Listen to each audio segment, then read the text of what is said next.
njya numva pastori bigisha ibintu bitaribyo, kavuga ngo haleluya, ngo mwature ko muri abatsinzi, ngo mwature ko muri imitwe mutazaba imirizo, ngo mwature yuko muzahabwa umugisha muri byose. Nabwo kuri murabeshya abantu b'Imana. Ibyo ntabyo Imana yigeze ivuga. Ntabwo Imana yigeze ivuga ko izakora ibyo watura. No way. Niba wajya unabyigisha ubireke. Nta hantu na hamwe Imana yavuze ngo ibyo twatura nibyo izakora. Ahubwo ni twatura ibyo yategetse ko dukora, yizakora ibyo yadusezeranije. Kuko ayo magambo yo mu gutegeka kwa kabiri atangira avuga ngo nugira umwete wo kwitondera aya mategeko n'amateka yanjye, ntunyuranye nayo iburyo cyangwa ibumoso, iyi migisha yose izakuzaho. Iyo ubwiye abakristo ngo iyi migisha yose izakuzaho, utababwiye kondisiyo Imana yashyizeho, ubu babeshya. Kuko abazahabwa umugisha bakagendera mu mbaraga, bakagira imbaraga iburyo n'ibumoso, ntabwo ari abatuye yuko ari abanyamugisha, nabagendeye mu gusohoza amategeko y'Uwiteka uko Imana yabivuze. Jewe njye mbibona abantu banyandikira ngo pastor ngo turagusabira ijuru. Ubwo reka mbwira inshuti zanjye zose zinkunda, ntimuzongere kunsabira ijuru, ryo ndarifite. Ahubwo mujye munsabira ngo nsohoze icyo Imana yanshyiriye ku isi. Kuko nabundi ijuru umunsi nakiriye Yesu nk'umucunguzi n'umwami, Imana yahise inyandika mu gitabo cy'ubugingo, ubwo mu ijuru ni iwacu. Sinkeneye kubisaba, byaje nyine muri identite Imana yampaye ngo uko ndi umunyarwanda. Buriya nkunda ku kibuga cy'indege, hari ahantu abanyarwanda duca bita muri ndi umunyarwanda. Ukabona abanyamahanga bagiye guca hirya, nkagenda ngashyiramo pasiporo yanjye, icyuma cyamara kuyisoma nkashyiramo igikumwe cyangwa kikandeba mu maso kikikingura nkagenda, kuko ndi umunyarwanda. Ntashye iwacu. Haleluya. No mu ijuru nzashyiramo identite bavuge ngo uyu turamuzi, mureke ahite. Amen. Ibyo byarangiye kera. Ahubwo icyo ngomba gukora ni ukurinda ubusugire bw'iyi identite. Nkagenda, noneho nkagenda nkura ndushaho gusa na Yesu, kuko iyo niyo ntego y'Imana. Hari abantu benshi baza gusenga kubera ko babuze ikindi bakora. Iyo cyabonetse nicyo bajyamo, kuko Imana niyo kuzuza aho babuze icyo bashyira. Nabaye ubwo buzima ndabuzi nabubayemo. Jya nkunda kubwira abantu, cyane cyane mbwira abo, iyo umunyabyaha umuhaye amafaranga, ibyaha bye byikuba inshuro zingana n'amafaranga yabonye. Uzamuha umwanya w'icyubahiro, umugira umuyobozi. Niba ari umusambanyi, abagore bose bakora muri icyo kigo bagomba kuhaguma ari uko batanze ituro. Niba ukunda amafaranga, bizaba bityo. Ibyo mbabwira wanshyira muri ankete, ndetse ko nyine abapastori tuba tugomba kurinda amabanga y'akazi, banzibyisha. Umugore umwe yagize kumwira ngo atari pastor, biremewe gusengera umuntu agapfa. Ntabwo niba byashobokaga ngo ari wo mwica, ntari kushobora kumusengera ngo apfe ntapfe. Nibyiza mwihorera umukundi. Ati umuntu arimo aranyicira ubuzima, ambwira ibintu.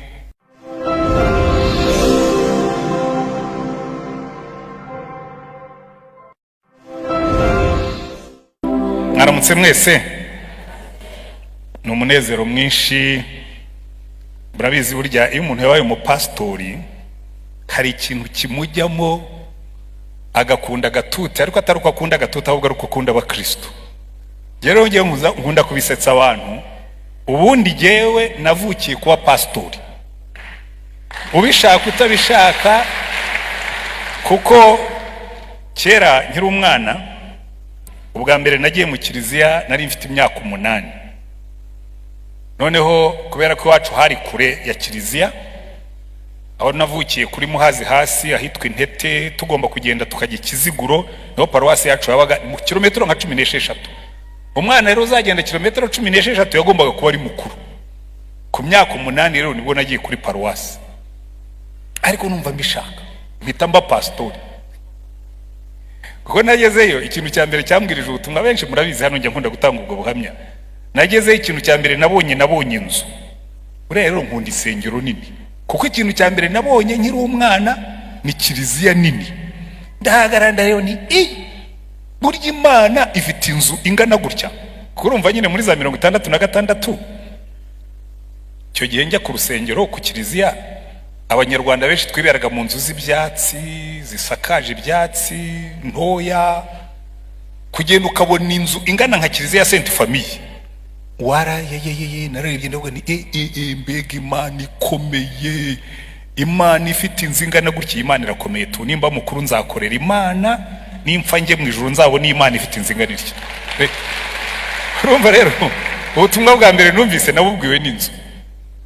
Hanyuma turinjira tugeze mu kiliziya, mbona ishusho ya Bikira Mariya. Urumva umwana utarigeze agira n'igipupe, kubona ishusho ireshya n'umuntu ya bleu blanc, ndagara ndayireba nti mama mia, uriya niwe Bikira Mariya nyina wa Yesu. Uyu mugore usa kuriya kabisa, ngomba kuzakorera Imana napfa nkazamubona kandi tukaganira.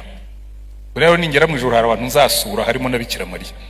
Ngiye nubwo rwose urizi ko wambwirije ubutumwa ngira umwana, turabonye ishusho yawe numva ngomba kuzakorera Imana. Ibintu biri simple, burya Imana ifite ukuntu ikora. Ariko igihe nyigugiye muri ibyo Imana yavuga to urarangaye, numva utuyogera duturutse nk'ari twagenda tuvuga ngo didi. Rero korari yari hejuru ku gasenge, ngo muzumva impamvu nkunda urusengero nkuru rwacu.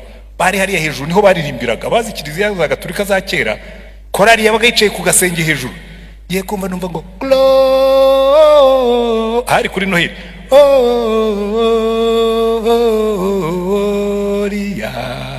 Ines, ndavuga n'abamarayika baraje turagiye. Ariko hirya mu nguni padiri yinjira yambaye ya mimbaro ye ifite amakarazi, afite ikintu bita icyotero umuntu kimwe bateresha umwotsi ugatumuka, agakubita icyotero ti, abana bagakubita inzogera ti. Ndavuga ni kabisa uriya niwo murimo mba mukuru nkakora uriya murimo tu, nkazambara iriya kanzu y'amabara, nkahagarara ku gatuti hariya kuri aritari. Murangire kandi nuko tutajya tuzunguza icyotero, buriya byari kuba byuzuye byose, ariko ntacyo bitwaye. Rero umva cyane ndakwabwira ko no kugira ngo mbakangure. Arangije rero padiri arahagarara, nimubona nkunda kubasengesha, padiri arahagarara avuga umusaraba mu Kilatini, in nomine Patri and Filii and Spiritus. Ndavuga ni kabisa uriya musaraba azawutema nyine bigacamo. None ndatanye ibyo nabwiraga, natangiye kwa pastori naranabawe naragiraga inyana, hajya mpagarara hejuru y'umugina nkimagine inyana zanjye ari itorero ari kiliziya, inyana nkaziha umugisha. Rero iyo nambaye ikanzu yanjye y'amabara kabona abakristo bari imbere yanjye, ndavuga ni ibinaremewe tu. Rero nkunda guhagarara imbere y'abakristo nkababwira Yesu. Nahoze nsetsaho mu Cyongereza nkababwira ni muzitonde, umunsi nzapfa bakanshyira mu isanduka mushobora kuzatera indirimo ukabona mfunutse muntereka mbanze mbwirize mbone kugenda.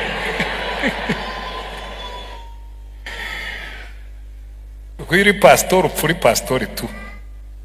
Ari ibintu bibiri njya nsetsa madamu iyo tuganira nkabwira ni ari ibintu bibiri nshaka. Umunsi napfuye muzanyambike costume, muzanshyire muri iriya kanzu yanjye y'amabara, n'impeta yanjye muyirekereho. Ko ari ibintu bibiri nshaka kuzatunguka imbere ya Yesu, narabibayemo faithful, hatunguka imbere ya Yesu namubwira ngo wa murimo wampaye, ya kanzu wanyambitse ntabwo nayihemukiye, ariko na wa mugore wampaye ya mpeta wanyambitse ntabwo nayitatiye. Ibyo bintu bibiri nibyo mbifuriza. Amen.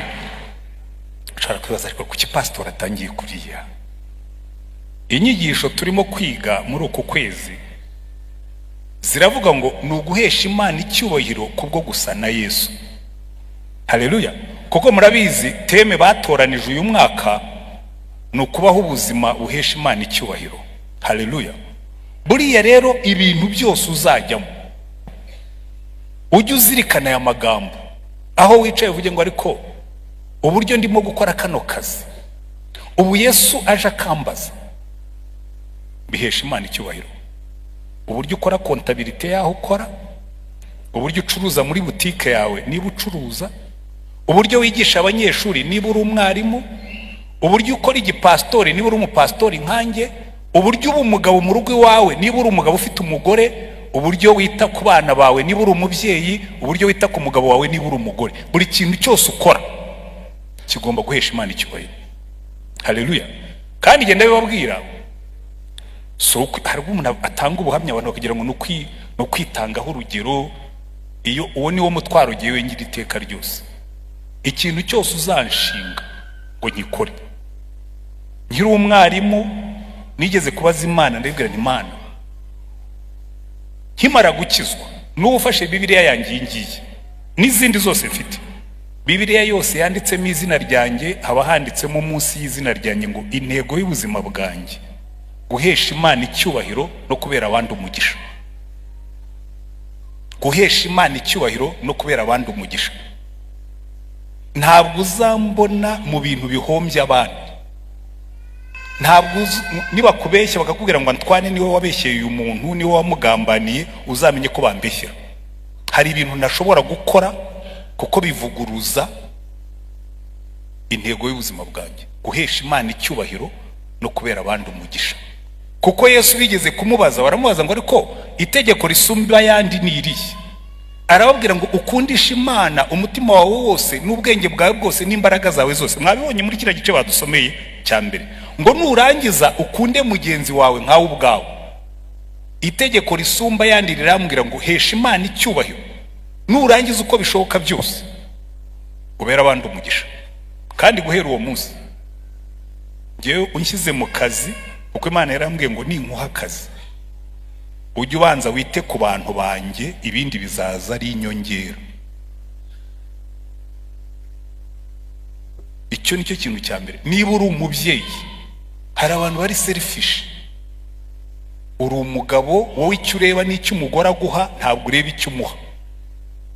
Icyo ureba nuko abana bagomba kukumvira, ariko ntureba icyo bashyiramo. Ntacyo. Imana ikavuga ngo ya abantu baza mbere y'ibintu. Gukunda Imana n'umutima wose n'ubwenge bwose n'imbaraga zose, gukunda mugenzi wawe nawe nkawe ubwawe, that's what your life is about. Ubuzima nyabuzima n'ibyo bibiri. Iyi ntego rero turimo kwiga uyu mwaka, muzajye muyifata muyitondeye, mutega amatwi, ahubwo mwumve uburyo twabigeraho. Amina. Uyu munsi amagambo tugiye kwiga aravuga ngo guhesha Imana icyubahiro kubwo gusa na Yesu. Growing in the likeness of Christ. Bayimpaye mu Cyongereza, through the knowledge of the word. Ngo nugukura tugasa na Yesu, tugahesha Imana icyubahiro kuko dusa na Yesu kubwo kumenya ijambo rye. Haleluya. Gukura tugasa na Yesu kubwo kumenya ijambo rye. Niyo mpamvu amagambo badusomeye yose aragaruka ku ijambo ry'Imana. Igice cya kabiri badusomeye kiri muri Timoteyo wa kabiri, gitangira Paulo abwira Timoteyo ngo Timoteyo, mu bihe bya nyuma, ari byo twe turimo, kuko burya ibihe bya nyuma byatangiye umunsi Yesu yasubiye mu ijuru. Ibyo nibyo bita ibihe bya nyuma. Ibihe bya nyuma ntabwo ari kuvuga ngo ni igihe hazaba hari, no. Ku munsi Yesu yasubiye mu ijuru batangiye gukora countdown, ibintu byo kuvuga ngo araza vuba. Kandi aratubwira ngo nzaza mbatunguye nk'umujura. Ariko Paulo aratubwira ngo mu bihe bya nyuma, muri icyo gihe cyo kumara kumenya Yesu amaze gusubira mu ijuru, ngo hazaza ibihe birushya. Ngo abantu bazaba bikunda badakunda babo, ngo birarira bagambana ari ibyigenge. Bivuga iki? Bivuga ngo bishe rya tegeko rya kabiri. Ikindi cya kabiri ngo bazaba bafite ishusho yo kwera, bazaba babeshya ko ari abantu b'Imana, ariko bakabihakanisha imirimo yabo. Ngo abo ni abantu bo mu gihe kihe cyo mu bihe bya nyuma. Ariko yepfa akamubwira ati ariko wehoho wamenye ijambo ry'Imana by'ukuri, kuko uzi n'uwari kwigishije. akamubwira ngo kuva mu buto bwawe wamenyaga ibyanditswe byera, ngo kuko ibyanditswe byera byose byahumetswe n'Imana. Haleluya. Ngo kandi bigira umumaro wo kwigisha umuntu no kumwemeza ibyaha bye no kumuhanira gukiranuka no kumutunganya, ngo kugira ngo umuntu w'Imana abashyitse afite ibimukwiriye byose akora imirimo myiza yose. Haleluya. Nayo magambo tugiye kwigaho, ibyanditswe byera byahumetswe n'Imana bigira umumaro wo kwigisha umuntu no kumuhanira gukiranuka. Amen.